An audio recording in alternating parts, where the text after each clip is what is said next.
الحمد لله رب العالمين، والصلاة والسلام على أشرف الأنبياء والمرسلين وخاتم النبيين محمد وعلى آله وصحبه ومن تبعهم بإحسان ودعا بدعوتهم إلى يوم الدين. أما بعد، فأعوذ بالله من الشيطان الرجيم. بسم الله الرحمن الرحيم. قال الله تبارك وتعالى: يا أيها الذين آمنوا إن جاءكم فاسق بنبأ فتبينوا أن تصيبوا قوما بجهالة فتصبحوا على ما فعلتم نادمين. وقال النبي صلى الله عليه وسلم: بئست مطية الكذب قد زعموا، او كما قال علیہ الصلاۃ والسلام. میرے محترم بزرگوں، عزیز دوستوں، دینی اسلامی بھائیوں، اللہ رب العالمین نے نبی اکرم صلی اللہ علیہ وسلم کے ذریعے سے ہم کو ایک مکمل دین عطا فرمایا، اور جب تک مسلمان دین کے سارے شعبوں پر عمل کرتے رہے تو اللہ رب العالمین نے ان کو عروج عطا فرمایا. اور جب مسلمانوں کا ادبار کا زمانہ شروع ہوا تو اس زمانے میں مسلمانوں نے دین کو بہت زیادہ محدود کرنا شروع کیا. محدود کرتے کرتے چند عبادات کے مجموعے کو تو دین سمجھا جانے لگا، اس کے علاوہ باقی چیزوں کو یہ سمجھا جانے لگا کہ اس کا دین سے کوئی تعلق نہیں. انسان اپنے آپ کو معاملات میں آزاد سمجھنے لگا، حتیٰ کہ بعض لوگوں کا حال تو یہ ہو گیا کہ عبادات کے اندر بھی وہ اپنے آپ کو آزاد سمجھنے لگے. قسم قسم کی عبادتیں اپنے طور پہ گھڑ لیں اور یہ سمجھنے لگے کہ یہ دین کا حصہ ہے، اس سے ہم اللہ کا قرب حاصل کر لیں گے، اس کے ذریعے سے ہم نبی کریم صلی اللہ علیہ وسلم کے زیادہ قریب ہو جائیں گے. تو میرے عزیز دوستو بھائیوں، نبی اکرم صلی اللہ علیہ وسلم جو دین لے کے آئے، اس دین کے اندر عقائد بھی ہیں، عبادات بھی ہیں، معاملات بھی ہیں، معاشرت بھی ہے اور اخلاق بھی ہیں. انسان کی زندگی انہی 5 چیزوں سے مرکب ہے کہ ایک انسان کو یہ معلوم ہو جائے کہ خالق اور مخلوق کا آپس میں رابطہ کیسا ہو، اور یہ معلوم ہو جائے کہ عبادت خالق کس طرح کی چاہتے ہیں اور کس طرح کی عبادت مطلوب ہے ان کو، اور یہ معلوم ہو جائے کہ روزمرہ زندگی کے اندر جو معاملات ہوتے ہیں ان معاملات کے اندر شارع کا منشا کیا ہے، اور یہ معلوم ہو جائے کہ انسانی معاشرت کس انداز سے اللہ کے رسول نے ہم کو سکھلائی اور کر کے بتلائی، اور یہ معلوم ہو جائے کہ ہمارے اخلاق کیسے ہونے چاہیے. جب یہ فکر پیدا ہوگی تو بہت سی خرابیاں اور بہت سی وہ باتیں جو ہمارے معاشرے کے اندر ناسور کی حیثیت سے داخل ہو گئی ہیں وہ خود بخود چھٹتی چلی جائیں گی. پہلے تو ہم یہ سمجھیں کہ دین کے جتنے شعبے ہیں ان سارے شعبوں کو زندہ کرنا اور سارے شعبوں کے اوپر عمل کرنا اور سارے شعبوں کے بارے میں نبی کریم صلی اللہ علیہ وسلم کی سیرت کے مطابق زندگی گزارنا، یہ ہماری ذمہ داری ہے. تو جب یہ فکر پیدا ہو جائے گی تو پھر یقیناً ہر آدمی جستجو میں لگے گا، اور جب جستجو میں لگے گا تو بہت سی باتیں جن کا تعلق نہ انسانیت سے ہے، جن کا تعلق نہ شرافت سے ہے، جن کا تعلق نہ کرامت سے ہے، وہ تمام باتیں جو ہماری زندگی کا ایسا جز بن گئی جو جز لازم ہو، وہ خود بخود کٹتی اور چھٹتی چلی جائیں گی۔ میں نے جو آپ کے سامنے آیت تلاوت کی، یہ سورہ حجرات کی آیت ہے، اور گزشتہ جمعے جیسے عرض کیا تھا کہ اس میں اللہ رب العالمین نے انسانوں کو، مسلمانوں کو معاشرتی زندگی سے متعلق کچھ احکامات عطا فرمائے ہیں، اور کہنے کو تو بہت مختصر سا حکم ہے، لیکن اگر انسانی زندگی کے اندر اس کے اثر کو دیکھا جائے تو بڑا ہمہ گیر ہے، بہت ہی وسیع ہے، اور یہ اتنی وسعت رکھتا ہے کہ اس حکم کو توڑنے کے نتیجے میں خاندان کے خاندان ٹوٹ جاتے ہیں، علاقے کے علاقے ٹوٹ جاتے ہیں، نسلوں کی نسلیں ٹوٹ جاتی ہیں، ملکوں کے ملک ٹوٹ جاتے ہیں، اور اس حکم کو پورا کرنے کے نتیجے میں یہ تمام چیزیں جڑ جاتی ہیں۔ اس آیت کا شائع نزول بھی میں نے عرض کیا تھا کہ ہوا یہ کہ نبی کریم صلی اللہ علیہ وسلم کے جو سسر تھے حارث ابن ضرار رضی اللہ تعالی عنہ، نبی کریم صلی اللہ علیہ وسلم کی خدمت میں حاضر ہوئے، اور حاضر ہونے کے بعد اسلام قبول کر لیا۔ نبی کریم صلی اللہ علیہ وسلم نے ان کو فرمایا کہ تمہاری ذمہ داری ہے نماز پڑھنا اور زکوٰۃ دینا۔ تو انہوں نے نبی کریم صلی اللہ علیہ وسلم سے عرض کیا، اے اللہ کے رسول، میں اپنے قبیلے بنو مصطلق کے اندر جاؤں گا اور جا کر سرداروں کو دعوت دوں گا،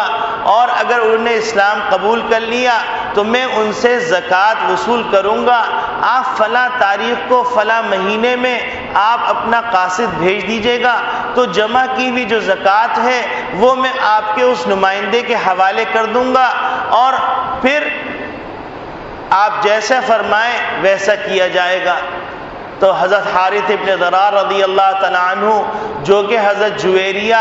بن حارث رضی اللہ تعالی عنہ، جو نبی کریم صلی اللہ علیہ وسلم کی زوجہ مطہرہ ہیں، ان کے والد صاحب روانہ ہوئے اور جا کر سرداروں کو دعوت دی۔ سرداروں نے دعوت کو قبول کیا، اور قبول کرنے کے بعد انہوں نے زکوٰۃ ادا کی۔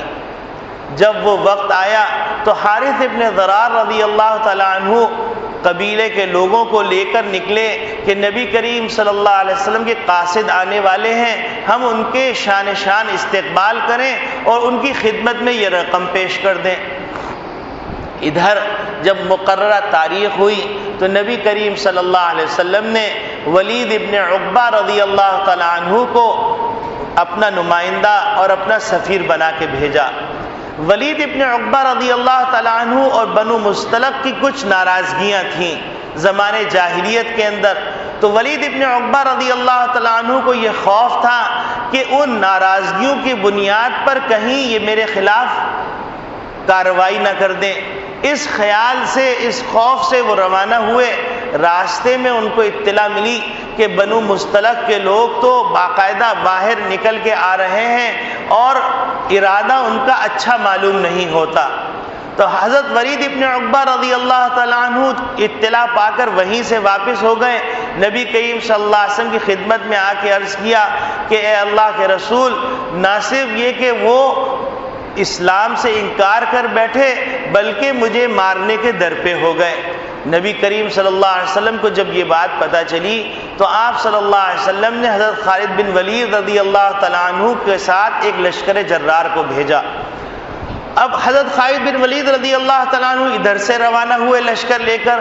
ادھر سے بنو مصطلق کے سردار اور سارے قبیلے کے لوگ استقبال کے لیے آ رہے ہیں۔ راستے میں ملاقات ہوئی دونوں گروہوں کی، تو خالد بن ولید رضی اللہ تعالیٰ عنہ کو بڑی جذباتی انداز میں دیکھا تو حضرت حارث ابن ضرار رضی اللہ تعالیٰ عنہ نے پوچھا کہ آپ اس انداز سے کیوں تشریف لائے ہیں؟ تو انہوں نے سارا ماجرا سنایا۔ تو انہوں نے کہا کہ حقیقت تو یہ ہے کہ ہم استقبال کے لیے آ رہے تھے، اور ہم استقبال کے لیے جمع ہو رہے تھے کہ نبی کریم صلی اللہ علیہ وسلم کے قاصد آئیں گے تو ہم ان کا شان استقبال کریں گے۔ اب یہاں پر جب یہ بات واضح ہوئی تو ساری حقیقت واضح ہو گئی۔ حضرت حارث ابن ضرار رضی اللہ تعالیٰ عنہ نے امانت حوالے کی اور آپ واپس تشریف لے گئے۔ حضرت خالد بن ولید رضی اللہ تعالیٰ عنہ نبی کریم صلی اللہ علیہ وسلم کی خدمت میں حاضر ہوئے اور سارا ماجرا کہہ سنایا۔ تو حضرت خالد بن ولید رضی اللہ تعالیٰ عنہ نے جب ماجرا سنایا تو اسی دوران یہ آیت نازل ہوئی کہ یا ایھا الذین آمنوا ان جاءکم فاسق بنبأ، اے ایمان والو جب کوئی غیر ذمہ دار شخص آ کر تم کو کسی بات کی اطلاع دے تو ذرا چوکنا ہو جاؤ اور ہوشیاری سے اس بات کو پرکھو، فتبینوا، اور خوب تحقیق کر لو، ان تصیبوا قوما بجہالۃ، کہیں ایسا نہ ہو نادانی کے اندر کسی قوم کو تم نقصان پہنچا دو اور بعد میں جب تمہیں پتہ چلے فتصبحوا علی ما فعلتم نادمین، اپنے کیے پر نادم اور شرمندہ ہونے لگو، لیکن وہ تو وقت گزر جائے گا۔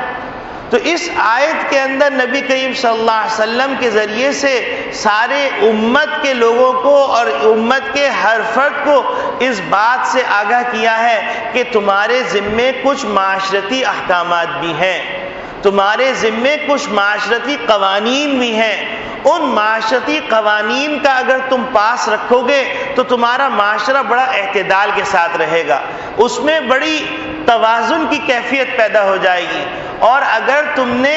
اس معاشرتی حکم کو فراموش کر دیا تو اس کے نتیجے کے اندر تمہارے معاشرے کے اندر بڑی ناہمواریاں پیدا ہو جائیں گی، بڑی بے تکی باتیں پیدا ہو جائیں گی جس کا تمہیں اندازہ نہیں۔ اس لفظ پہ اگر غور کیا جائے کہ نبی کریم صلی اللہ علیہ وسلم پر جو کلام مجید نازل ہو رہا ہے کہ فتصبحوا علی ما فعلتم نادمین، کہ تم اپنے کیے پہ ندامت اور شرمندگی کرنے لگو گے لیکن وقت ہاتھ سے نکل چکا ہوگا۔ تو یہاں پر جو معاشرتی احکامات بیان کیے جا رہے ہیں وہ معاشرتی احکامات یہ بیان کیے جا رہے ہیں کہ انسان کو چند کام کرنے ہیں۔ ایک کام تو یہ کرنا ہے کہ ہر سنی سنائی بات کے اوپر من و عن اعتماد نہیں کرنا چاہیے، اس کی تحقیق کرنی چاہیے اور ہر سنی سنائی بات کو آگے نقل نہیں کر دینا چاہیے۔ آج کے زمانے میں اس کا نام ہے پروپیگنڈا، آج کے زمانے میں اس کا نام ہے افواہ، جو منہ در منہ چلتی جاتی ہیں اور اس کے پیچھے کوئی حقیقت نہیں ہوتی، اس کے پیچھے صرف ایک جھوٹ اور ایک مکر، ایک ملمہ اور ایک دھوکہ اور ایک شیطانی جال بنا جاتا ہے جس کے اوپر وہ تمام باتیں بیس کر رہی ہوتی ہیں۔ لیکن جب تحقیق کرنے کے لیے آگے بڑھتے جائیں گے، جیسے جیسے آگے بڑھتے جائیں گے تو لگے گا سارا مکڑی کا جالا تھا اور کچھ نہیں تھا، اس کے پیچھے کچھ حقیقت نہیں تھی، یہ صرف اور صرف ایک خیال کے اوپر کہ میرا خیال یہ تھا، انہوں نے ایسا کہہ دیا اور میں نے ایسا کر لیا، انہوں نے ایسی اطلاع دے دی میں نے ایسا کر لیا۔ اسی طریقے سے آپ غور فرماتے چلے جائیں گے میڈیا کے کردار کو، ذرائع ابلاغ کے کردار کو، تو یہ تمام چیزیں معاشرے کے اندر جو ناہمواریاں نظر آ رہی ہیں وہ ساری ناہمواریاں چاہے وہ تصادم کی صورت میں ہو، چاہے وہ نظریاتی صورت میں ہو، چاہے وہ عملی صورت میں ہو، تمام جگہوں پر جو ناہمواریاں نظر آ رہی ہیں ان ناہمواریوں کی وجہ یہ ہے کہ جو آدمی جس کو اللہ رب العالمین نے ابلاغ کا پاور دیا ہے، جس کو آپ ذرائع ابلاغ کہہ سکتے ہیں، جس کو آپ میڈیا کی طاقت کہہ سکتے ہیں، تو وہ اپنی ذمہ داری کو پورا نہیں کر رہے اور اپنی اس معاشرتی حکم جو ان کے خالق نے بتلایا، ان کے مالک نے بتلایا، وہ اس معاشرتی حکم کا لحاظ نہیں رکھ رہے۔ شریعت کے معاملے کے اندر بھی اگر آپ غور فرمائیں گے تو بہت بڑے اسکالر ہیں اور بظاہر بہت باوقار اور بڑے معزز ہیں، لیکن انتہائی غیر ذمہ دارانہ گفتگو کر کے نوجوان طبقوں کے اندر، امت مسلمہ کے اندر شکوک و شبہات پیدا کر رہے۔ اور وہ بہت سی باتیں ہوتی ہیں کہ ایک آدمی کا ایک قول ہے اور وہ قول ہوتا ہے، فرد واحد کا قول امت کے لیے نافذ العمل نہیں ہوتا، قابل تقلید نہیں ہوتا، قابل التفات نہیں ہوتا، وہ اس عمل کو چھوڑ کر جو اجتماعی عمل ہے پوری امت کا جس پہ اتفاق ہے، اس بات کو چھوڑ کر انتہائی کوئی شاذ قول جو کسی گمنام شخص نے اجتہاد کر کے اس سے وہ معنی نکالا ہو، اس معنی کو میڈیا پہ بیٹھ کر نشر کر دیا جائے اور بتلایا جائے کہ یہ تو فلاں کتاب میں موجود ہے، فلاں حاشیے کے اندر موجود ہے، فلاں جگہ پر اس کی تحقیق موجود ہے۔ لیکن سوچنے کی بات یہ ہے کہ آپ جو بات نشر کر رہے ہیں، جو غیر ذمہ دارانہ گفتگو کے افراد کو جمع کر رہے ہیں، تو کیا وہ اس معاشرتی حکم کو توڑ نہیں رہے؟ امت کے اندر افتراق پیدا نہیں کر رہے، امت کے اندر فکری ارتداد پیدا نہیں کر رہے، امت کے اندر نظریاتی طور پر بے چینی پیدا نہیں کر رہے، ان امت کے اوپر، دین کے اوپر جو غیر متزلزل یقین ہے اور علماء کے اوپر اور اہل علم کے اوپر جو اعتماد ہے، اس اعتماد کو ٹھیس تو نہیں پہنچا رہے۔ جب اگر کسی آدمی کو اپنے والد پر سے اعتماد ہٹ جائے اور کسی آدمی کو اپنی والدہ پر اعتماد ہٹ جائے تو وہ ایک کٹی ہوئی پتنگ کے مانند ہے، وہ ایک اڑتی ہوئی جا رہی ہے۔ محلہ کا کوئی بھی لڑکا اس کو اچک لے اور اس کو پھاڑ دے، اگر لڑائی ہو جائے، اس پتنگ کی کوئی حیثیت نہیں ہے۔ لیکن جس پتنگ کی ڈور پتنگ اڑانے والے کے ہاتھ کے اندر ہے تو وہ اس اعتبار سے اس کو موومنٹ کرتا ہے، اس اعتبار سے وہ سامنے والی پتنگ کو کاٹ بھی سکتا ہے۔ لیکن اگر ایک پتنگ کی ڈور کو کاٹ دیا جائے تو وہ کٹی ہوئی پتنگ ہوا کے دوش پہ اڑتی ہوئی چلی جاتی ہے اور اس کی کوئی منزل نہیں ہوتی، کوئی ٹھکانہ نہیں ہوتا، کوئی والی وارث نہیں ہوتا۔ تو معاشرتی ایک حکم، بڑا عجیب غریب معاشرتی حکم بیان کیا جا رہا ہے کہ یا ایھا الذین آمنوا ان جاءکم فاسق بنبأ فتبینوا، اے ایمان والو جب تمہارے پاس کوئی غیر ذمہ دار شخص، فاسق گناہگار کو کہتے ہیں، اور گناہگاری کے اندر غیر ذمہ داری بھی داخل ہے۔ غیر ذمہ دار فرد غیر ذمہ داری کی کوئی بات کہہ دے تو ایسے نہیں کہ منعن اس پہ اعتماد کر لو، تکیہ کر کے بیٹھ جاؤ۔ صحابہ کرام رضوان اللہ اجمعین کو دیکھو، نبی کریم صلی اللہ علیہ وسلم کی ایک ایک حدیث کو حاصل کرنے کے لیے مدینہ طیبہ سے چل رہے ہیں، شام 1500 میل کی مسافت پر جا رہے ہیں،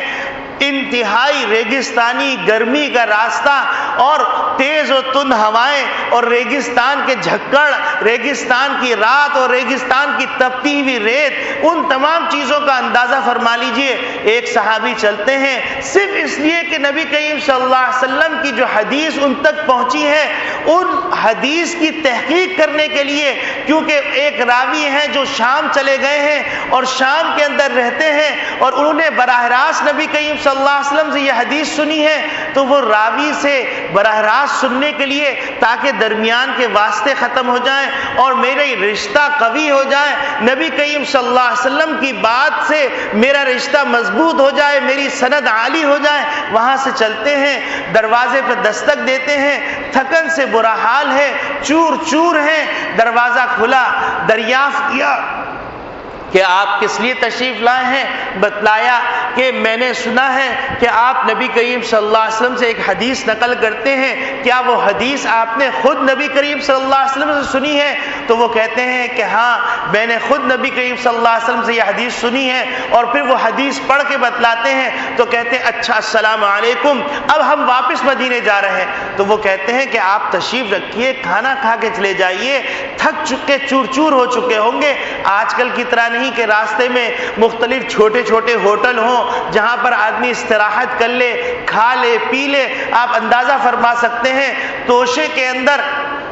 ستو لے کے گئے ہوں گے اور گرمی ہوگی اور کیسے حالات سے گزرے ہوں گے اور کتنا طویل سفر، 1500 کلومیٹر کہنا آسان ہے،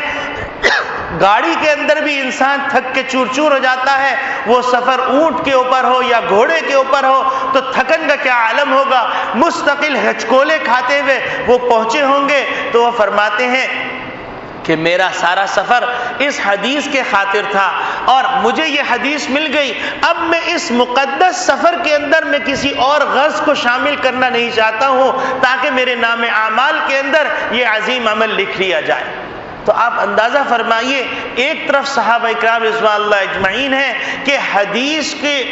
لیے شریعت کے لیے اتنے طویل سفر کر رہے ہیں اور شریعت کو حاصل کرنے کی جستجو کر رہے ہیں، اور آج ہم سنی سنائی بات کے اوپر عمل کر کے فلاں صاحب نے کہا، چونکہ فلاں صاحب میرے دماغ کے اندر جو شریعت کی تصویر ہے اس تصویر سے ان کی بات میچ کر رہی ہے، لہذا میں ان کی بات کو منوناً تسلیم کرتا ہوں، اور میرے دماغ کے اندر جو شریعت کا تصور ہے اور دماغ کے اندر جو شریعت کا تصور ہے وہ دادی سے بتلائی ہوئی بات ہے، نانا کی بتلائی ہوئی بات ہے، خاندان کے کسی بڑے بوڑھے کی بتلائی ہوئی بات ہے، اس بات سے میں نے اسلام کا ایک خاص تصور اپنے دماغ کے اندر بٹھا لیا، اور بٹھانے کے بعد موجودہ ذرائع ابلاغ سے مختلف قسم کے پروپیگنڈے سن کے میرے ذہن کے اندر شکوک شبہات ہو گئے، تو اسلام کی جو تصویر میرے سامنے ہے وہ بھی چونچو کا مربع ہے، اور اس چونچو کے مربع کے ساتھ حشرات الارض کی گندگی بھی شامل ہے،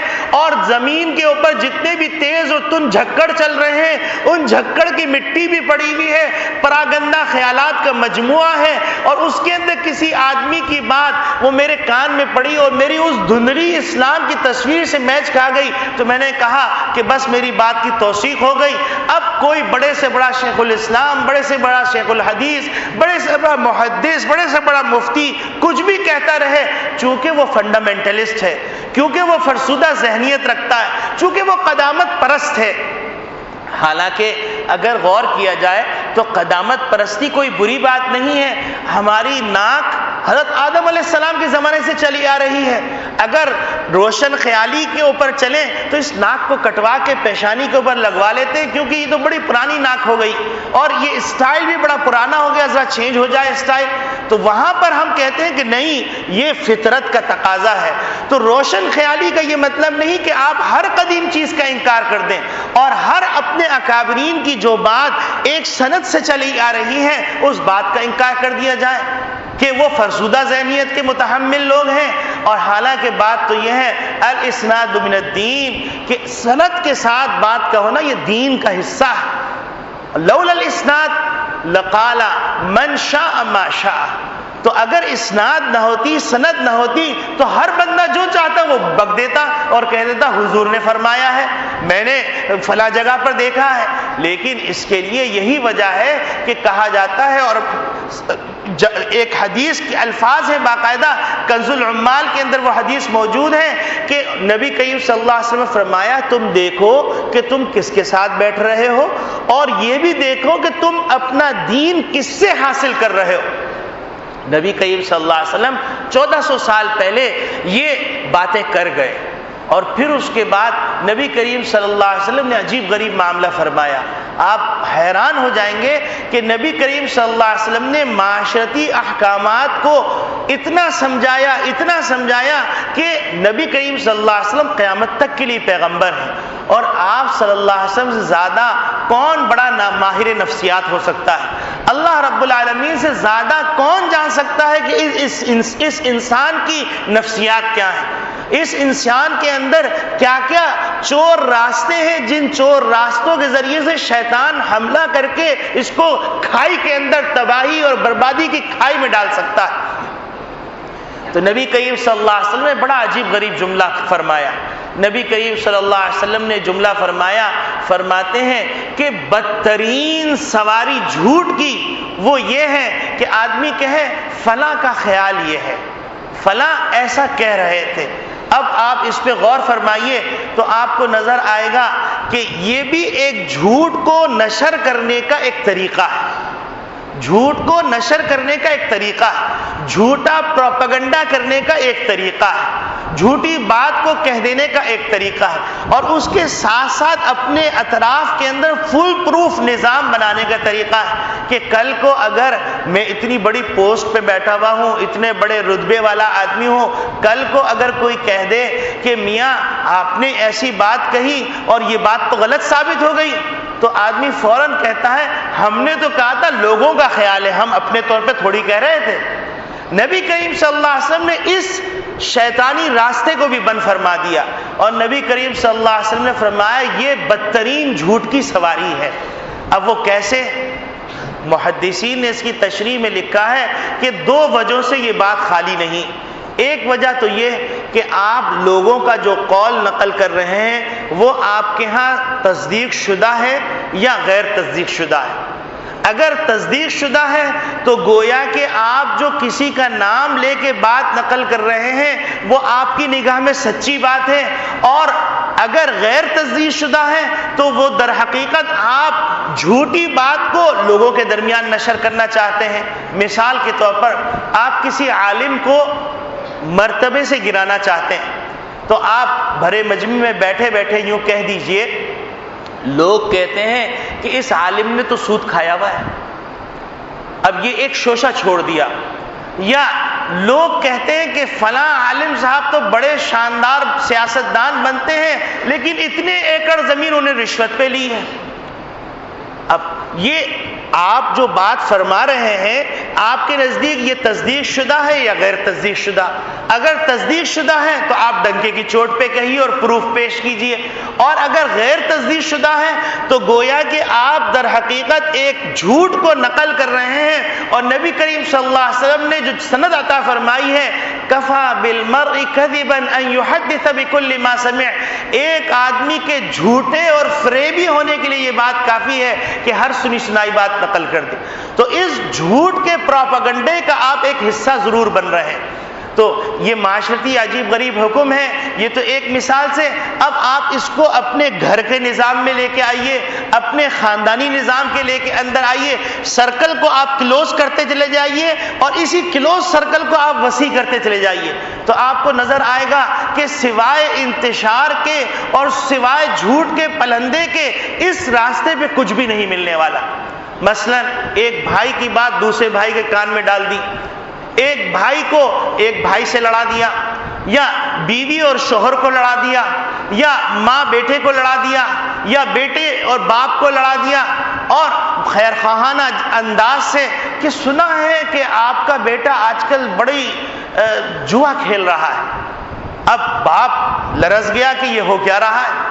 اور حقیقت کے اندر اس کے اندر کچھ نہیں ہے، اس کے اندر وہی بات ہے جو نبی کریم صلی اللہ علیہ وسلم نے فرمائی بئست مطیۃ الکذب قد زعموا، کہ جھوٹ کی بدترین سواری یہ ہے کہ آدمی یوں کہے کہ لوگوں کا خیال یہ ہے، لوگ ایسا کہہ رہے ہیں، تو آپ یہ بات نقل کر رہے ہیں، تو بات نقل کرنے کے اندر یہ دو حال سے خالی نہیں ہے، یا تو آپ کی نگاہ کے اندر جو لوگ بات کہہ رہے ہیں تصدیق شدہ ہے، یا آپ کی نگاہ کے اندر یہ بات جھوٹی ہے۔ اگر آپ کی نگاہ میں یہ بات جھوٹی ہے تو اس جھوٹی بات کو آپ آگے نقل کر کے اس جھوٹ کے پھیلانے کا ذریعہ بن رہے ہیں۔ کل حشر کے میدان کے اندر یہ سوال ہوگا کہ ٹیپ ریکارڈ چلا دیا جائے گا۔ پہلے زمانے میں جب یہ حدیث پڑھی جاتی تھی محدثین اس کی مختلف تشریحات کرتے تھے کہ اللہ رب العالمین اس بات پہ قادر ہیں، چونکہ قرآن کریم میں بھی آیا ہے ما لہذا الکتاب لا یغادر صغیرۃ ولا کبیرۃ الا احصاها، کہ انسان حسرت سے کہے گا یہ کیسا نام اعمال ہے کہ اس میں چھوٹی بڑی سب بات محفوظ ہو گئی ہے۔ اللہ رب العالمین نے خود فرمایا کل شیء احصیناہ کتابا، یہ تمام چیزیں نظریاتی تھیں، لیکن اللہ رب العالمین نے موجودہ زمانے کے اندر یہ نظریاتی کے بجائے مشاہداتی چیزوں میں داخل کر دیا کہ پہلے ٹیپ ریکارڈ آیا، اس کی اتنی بڑی بڑی کیسٹس تھے، اور پھر اس کے بعد وہ سمٹا اتنی کیسٹس ہو گئی، پھر سمٹا تو بالکل مائکرو سائز میں آ گئی، اور اب تو اتنا ترقی کر گیا زمانہ کہ ایک چپ ہے، آپ اس چپ کو دراز کے نیچے لگا دیجئے، پوری گفتگو ریکارڈ ہوتی رہے گی اور سب باتیں ہوتی رہیں گی۔ تو اللہ رب العالمین یقیناً قادر ہیں کہ ہمارے ہر چھوٹے بڑے بول کو محفوظ فرما لیں۔ جب اللہ رب العالمین قادر ہیں تو قادر ہونے کے بعد جب ہمارا یہ عقیدہ ہے تو ہم غلط بات نشر نہ کریں، غلط بات کا پروپیگنڈا نہ کریں۔ انسان آج ایک انسان ترقیات کے باوجود اس سے زیادہ نفسیاتی بیمار کوئی نہیں، اس سے زیادہ مضمحل طبیعت والا کوئی نہیں، اور آپ پاکستان کے اندر چونکہ زیادہ ترقی نہیں ہوئی لیکن یورپ امریکہ کے اندر زیادہ ترقی ہوئی، تو لوگ جس طرح سبزیاں خریدنے جاتے ہیں، دال چاول خریدنے جاتے ہیں، باضابطہ طور پر اسی طریقے سے دوائیں خریدی جاتی ہیں راشن کے ساتھ۔ اور دوائیں کون سی ہیں؟ دوائیں یہ ڈپریشن کی دوا ہے، رات میں نیند سکون سے آ جائے اس کی دوا ہے، فلاں چیز کی دوا ہے، فلاں چیز کی دوا ہے، فلاں چیز کی دوا ہے۔ تو بھائی اگر ترقی کے اندر سب کچھ رکھا ہوا ہے اور اپنے عقل سے چلنے میں سب کچھ رکھا ہوا ہے تو ان کو ان چیزوں کی ضرورت نہیں۔ اسی طریقے سے ناروے جو دنیا کے اندر کہا جاتا ہے جنت ہے، اس ناروے کے اندر خودکشی عام ہے، حالانکہ وہاں پر تمام چیزوں کی فیسلٹیز ہیں، دنیا کا سب سے اچھا پانی، سب سے پرفضا مقام بھی وہی ہے، اور پھر اس کے بعد مرد و زن کی انتہائی آزادی ہے، اس کے باوجود خودکشیاں ہو رہی۔ تو معلوم یہ ہوا کہ اللہ رب العالمین نے جو اس کائنات کو بنایا ہے، تو اس کائنات کو بنانے کے بعد اللہ رب العالمین نے معاشرتی ناہمواری کو ختم کرنے کے لیے کچھ احکامات رکھے، اور ان احکامات کو پورا کر کے انسان متوازن معاشرہ ترتیب دے سکتا ہے، تشکیل دے سکتا ہے۔ لیکن اگر وہ معاشرتی احکام کو ملحوظ نہ رکھا جائے تو معاشرتی احکام کو ملحوظ نہ رکھنے کے اندر معاشرے کے اندر ناہمواریاں پیدا ہوں گی، بے چینیاں پیدا ہوں گی، عدم توازن پیدا ہوگا۔ تو اگر کوئی آدمی بے خواہ ہے انسانیت کا، کوئی آدمی اپنا بے خواہ، اپنے بال بچوں کا بے خواہ، اپنی رعایا کا بے خواہ، تو اس کے لیے بھی ضروری یہ ہے کہ وہ معاشرتی احکامات جو اللہ نے بیان فرمائے ہیں ان معاشرتی احکامات کی طرف توجہ دے۔ اور پھر ایک عجیب غریب بات یہ ہے کہ ہم اپنا مشاہدہ کرتے ہیں، اور مشاہدہ کرنے کے بعد یہ بات بالکل واضح طور پہ سمجھ میں آ جاتی ہے کہ اگر آج کسی آدمی کو یہ بتلا دیا گیا کہ تمام مسجدوں کے اندر CID مقرر کر دی گئی ہے اور اس کے اندر چپ لگا دی گئی ہے، تمام چیزیں ریکارڈ ہوں گی، تو آپ دیکھیں گے کہ ہر آدمی سہما خوف زدہ کوئی بھی لفظ اپنے منہ سے ایسا نہیں نکالے گا جو ریکارڈ کے اندر آ جائے اور پھر پکڑ ہو جائے۔ اور اللہ رب العالمین فرما رہے ہیں ما یلفظ من قول الا لدیہ رقیب عتید، کہ انسان جو بول بولتا ہے اس بول کی نگرانی کرنے کے لیے ہم نے نگران فرشتے مقرر کیے ہوئے جو ایک ایک لفظ کو محفوظ کر رہے ہیں۔ اب سوچنے کی بات یہ ہے کہ CID کا ایک بندہ جو انسانوں کی طرح 2 ٹانگوں کا اور 2 ہاتھوں والا بندہ ہے، اور اس کی حیثیت کیا ہے سوائے ایک انسان کے، وہ اس کے خوف کے اندر ہم اتنے مبتلا ہیں، اور اللہ رب العالمین جہاں کا سامنا ہر ایک کو کرنا ہے، بادشاہ بھی اس کے سامنے فقیر کی طرح کھڑا ہوگا اور شہنشاہ بھی اس کے سامنے ذلیل کی طرح کھڑا ہوگا، ننگا دھڑنگا خالی ہاتھ جائے گا اور حساب کتاب ہوگا۔ تو اس اللہ نے کہہ دیا کہ ما یلفظ من قول الا لدیہ رقیب عتید۔ تمام انسانوں یہ سن لو، چاہے تم حکمران ہو، چاہے تم ایجنسی کے ہو، چاہے تم کسی فورسز کے ہو، چاہے تم میڈیا کے ہو، چاہے تم کسی بھی ذرائع ابلاغ سے وابستہ ہو، چاہے تم عوامی لوگ ہو، چاہے تم سیاسی لوگ ہو، چاہے تم مولوی ہو، چاہے تم علماء ہو، چاہے تم طلباء ہو، سب لوگ یہ سن لو کہ ما یلفظ من قول الا لدیہ رقیب عتید۔ اللہ رب العالمین نے تمہاری باتوں کو ریکارڈ کرنے کے لیے ایک فرشتہ مقرر کیا ہوا ہے جو بڑا طاقتور ہے اور وہ کسی کے لحاظ نہیں کرتا۔ لا یعصون اللہ ما امرہم، ان کی خصوصیت یہ ہے کہ جس کام پہ ان کو مامور کر دیا جاتا ہے اس سے وہ رتی برابر رعایت نہیں کرتے، ان کو کسی کے اوپر رحم نہیں آتا، وہ اللہ کے رحم کے طلبگار ہیں، اللہ سے اپنی رہائی اور اپنے کرم کے خواستگار ہیں، وہ کسی کی بات اور کسی کی سفارش نہیں مانتے، نہ ان کے سامنے رشوت چلتی ہے۔ تو اے انسانوں، اگر تم اپنے بے خواہ ہو، اے ذرائع ابلاغ والو، اگر تم آخرت کی جواب دہی پر یقین رکھتے ہو تو حق بات کہو، حق بات نشر کرو، معاشرے کے اندر ناہمواری میڈیا کے ذریعے سے پیدا نہ کرو، ورنہ تباہی اور بربادی اور ہلاکت اور ویل جو جہنم کی انتہائی پستی کی جگہ ہے وہ تمہارے انتظار میں ہے۔ اپنے الفاظ کو سنبھال کے استعمال کرو، نبی کریم صلی اللہ علیہ وسلم کے اس فرمان کو ملحوظ خاطر رکھو، من کان یؤمن باللہ والیوم الآخر فلیقل خیرا او لیصمت، جو اللہ پر اور روز آخرت پر یقین رکھتا ہے اس کو چاہیے کہ وہ تو یہ اچھی بات کہے یا خاموش رہے۔ نبی کریم صلی اللہ علیہ وسلم کی اس بات کو ملحوظ خاطر رکھو، من صمت نجا، خاموش رہنے میں کامیابی ہے۔ تو بلا وجہ تجزیہ، بلا وجہ تبصرہ، بلا وجہ پروپیگنڈا اور خاندانوں کے اندر توڑ کرنے والی جو بی جمالوں خواتین ہوتی ہیں یا مرد ہوتے ہیں، ان تمام کو بھی سوچنا چاہیے کہ ہمارے معاشرے کے اندر جو اسلامی معاشرتی احکامات کو فراموش کر دینے کے نتیجے میں ناہمواریاں پیدا ہو رہی ہیں، اس سے توبہ کریں، اور توبہ کرنے کے بعد معاشرتی احکامات زبان سے متعلق جو ہیں، معاشرتی احکامات جو افعال سے متعلق ہیں، حرکات سے متعلق ہیں، ان احکامات کو سمجھیں، اس پر عمل کریں اور سیکھیں، اور اللہ رب العالمین سے اچھی امید رکھیں۔ اللہ رب العالمین کہنے والے کو بھی عمل کی توفیق عطا فرمائے، سننے والوں کو بھی عمل کی توفیق عطا فرمائے۔ اللہ رب العالمین ہم سب کی مغفرت فرما دے، اور ہمارے ملک میں، ہمارے پورے بلاد اسلامیہ کے اندر تمام مسلمانوں کی اللہ جان، مال، عزت، آبرو کی حفاظت فرمائے، مسلمانوں کو حوصلے عطا فرمائے، مسلمانوں کو اللہ رب العالمین کی نصرت کے اوپر غیر متزلزل یقین عطا فرمائے، مسلمانوں کو